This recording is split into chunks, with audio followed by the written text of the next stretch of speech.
Hi friends, welcome to my channel. ఈరోజు మనం మెంతుల గురించి తెలుసుకుందాం.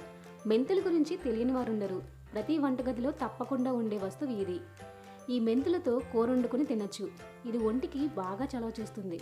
మెంతుల కూర చేదుగా ఉంటుంది, కానీ మెంతులను మొలకలు పెట్టుకుని కూర వండుకొని తింటే అస్సలు చేదుండదు.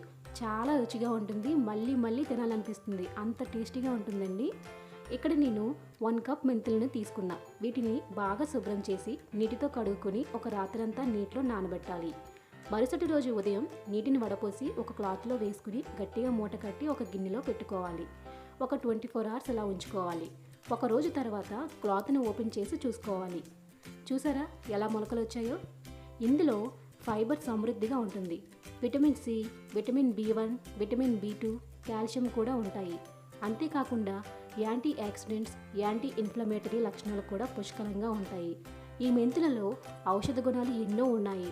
డయాబెటీస్ను అదుపులో ఉంచుతుంది, కొలెస్ట్రాల్ను తగ్గిస్తుంది, గుండె పనితీరును మెరుగుపరుస్తుంది, కీళ్ళ నొప్పులతో బాధపడే వారికి నొప్పి నుండి ఉపశమనం కలుగుతుంది, నెలసరి సమయంలో వచ్చే తిమ్మిరులను తగ్గిస్తుంది. ఈ మెంతులు గ్యాస్ట్రిక్ ఇబ్బందులకు, మలబద్ధకానికి, కడుపులో వచ్చే అల్సర్లకు అద్భుతమైన మందు.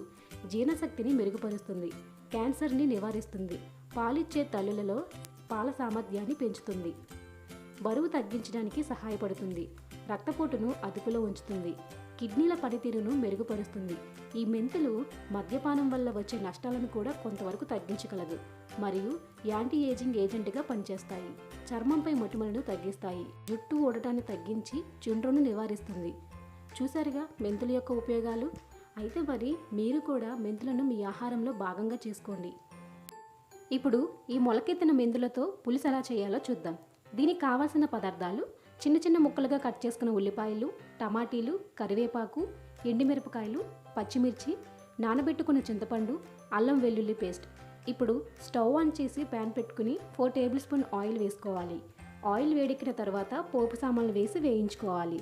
తరువాత కరివేపాకు, ఎండుమిరపకాయలు, పచ్చిమిర్చి, ఉల్లిపాయ ముక్కలు వేసుకుని వేపుకోవాలి. ఇప్పుడు అల్లం వెల్లుల్లి పేస్ట్ వేసుకుని పచ్చివాసన పోయే వరకు వేపుకోవాలి. తరువాత పసుపు వేసి కలుపుకోవాలి. ఇప్పుడు టమాటీ ముక్కలను వేసి కలుపుకోవాలి.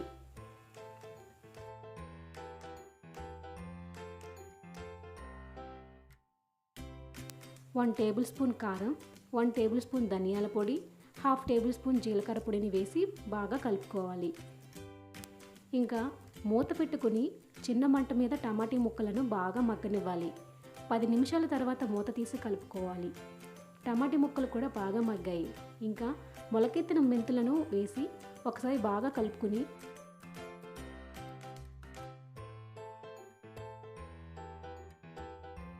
నానబెట్టిన చింతపండు రసాన్ని వేయాలి. సరిపడినంత ఉప్పు వేసుకుని కలుపుకోవాలి.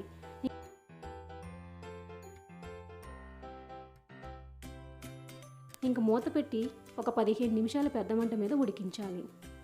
మెంతులను నానబెట్టి మొలకలు పెట్టాం కాబట్టి కూర చాలా త్వరగా ఉడికిపోతుంది. 15 నిమిషాల తర్వాత మూత తీసి కొత్తిమీర వేసుకుని ఒకసారి కలుపుకోవాలి. కూర దగ్గర పడ్డాక స్టవ్ ఆఫ్ చేసుకోవాలి. ఈ పులుసు చల్లారిన తర్వాత అన్నంలో కలుపుకుని తింటే అచ్చం చేపల పులుసులాగా అనిపిస్తుంది. మీరు కూడా ఒకసారి ట్రై చేసి చూడండి. చాలా టేస్టీగా ఉంటుంది. ఎలా వచ్చిందనేది నాకు కామెంట్ సెక్షన్లో కామెంట్ చేసి చెప్పండి. ఈ సమ్మర్లో ఎక్కువగా తినడం వల్ల ఒంటికి బాగా చలవ చేస్తుంది. మీకు ఈ వీడియో నచ్చినట్టయితే లైక్ చేసి షేర్ చేయండి. అలాగే సబ్స్క్రైబ్ చేయండి. Thank you.